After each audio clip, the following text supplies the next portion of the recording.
Il y a une chose qui est primordiale si vous voulez acquérir beaucoup plus de régularité dans vos frappes de balle, améliorer vos contacts de balle avec les fers, c'est de comprendre les différents points de pression sur le club quand vous avez le club en main, notamment à l'adresse, mais surtout à travers tout le swing. Parce qu'on parle souvent de la position des mains sur le club, évidemment quelque chose qui est indispensable, mais vos mains peuvent être parfaitement positionnées sur le club, mais si la tension est au mauvais endroit, ça peut gâcher votre swing.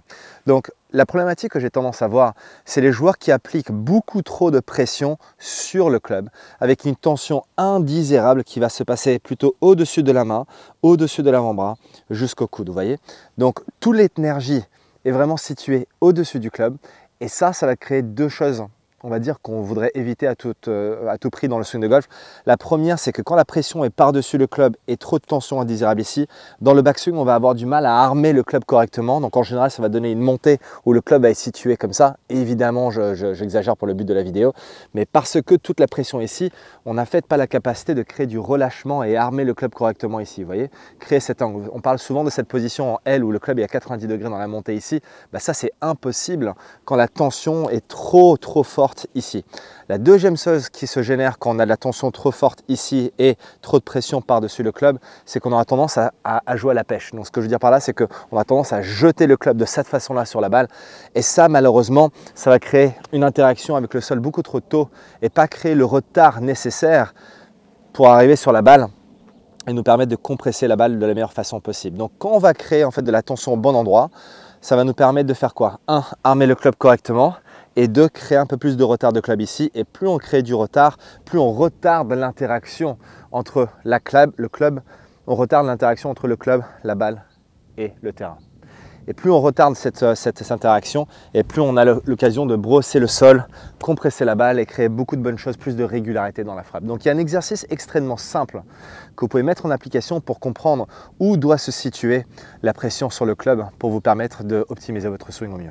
Juste avant de passer à la deuxième partie de cette vidéo, laissez-moi vous poser une question. Est-ce que vous souhaitez devenir plus régulier au golf là où ça compte vraiment, c'est-à-dire le parcours? Si c'est le cas, je souhaiterais vous inviter à une webconférence gratuite qui est intitulée « Les 3 clés indispensables pour devenir régulier au golf ». Alors, la webconférence est gratuite, mais elle est uniquement réservée aux membres de ma communauté. Tout ce que vous avez besoin de faire pour y participer, c'est de cliquer sur le lien qui se trouve juste en dessous de cette vidéo. On va passer à peu près 1 heure ensemble, ça va être très convivial, hyper interactif. Et en fait, l'heure me permet de rentrer en détail sur chaque compartiment clé qui ont permis aux élèves de mon académie d'acquérir la régularité qu'ils désirent. Donc l'exercice que je vous proposais, vous allez devoir le faire avec un pitching wedge ou fer neuf pour commencer, avec des demi-swings. Et vous allez voir qu'après, petit à petit, vous allez pouvoir augmenter sur des pleins swings. Et d'ailleurs, ce que je vous conseille, c'est de commencer à taper des balles sur un tee, petit tee, pas très haut.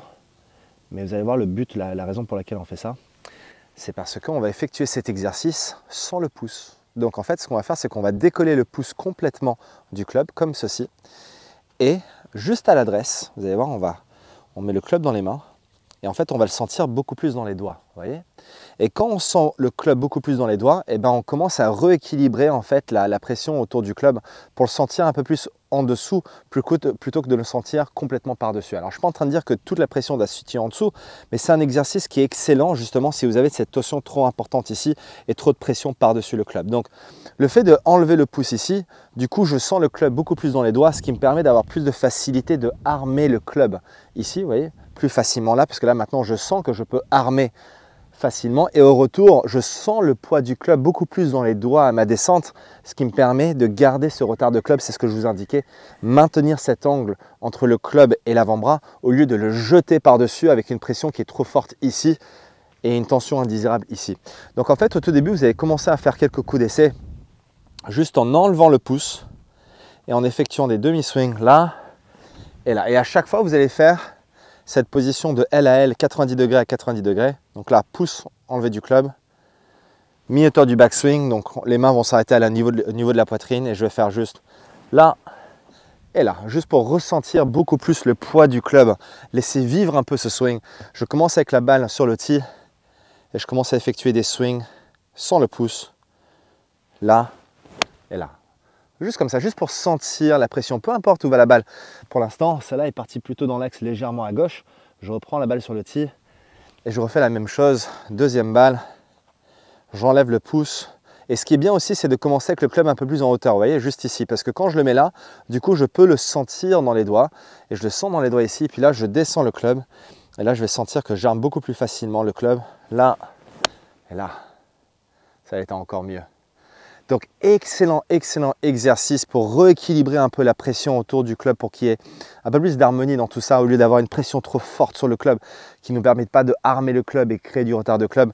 Là encore une fois, on sent la pression un tout petit peu en dessous, et puis après, une fois qu'on a trouvé ça, là on peut remettre le pouce sur le club.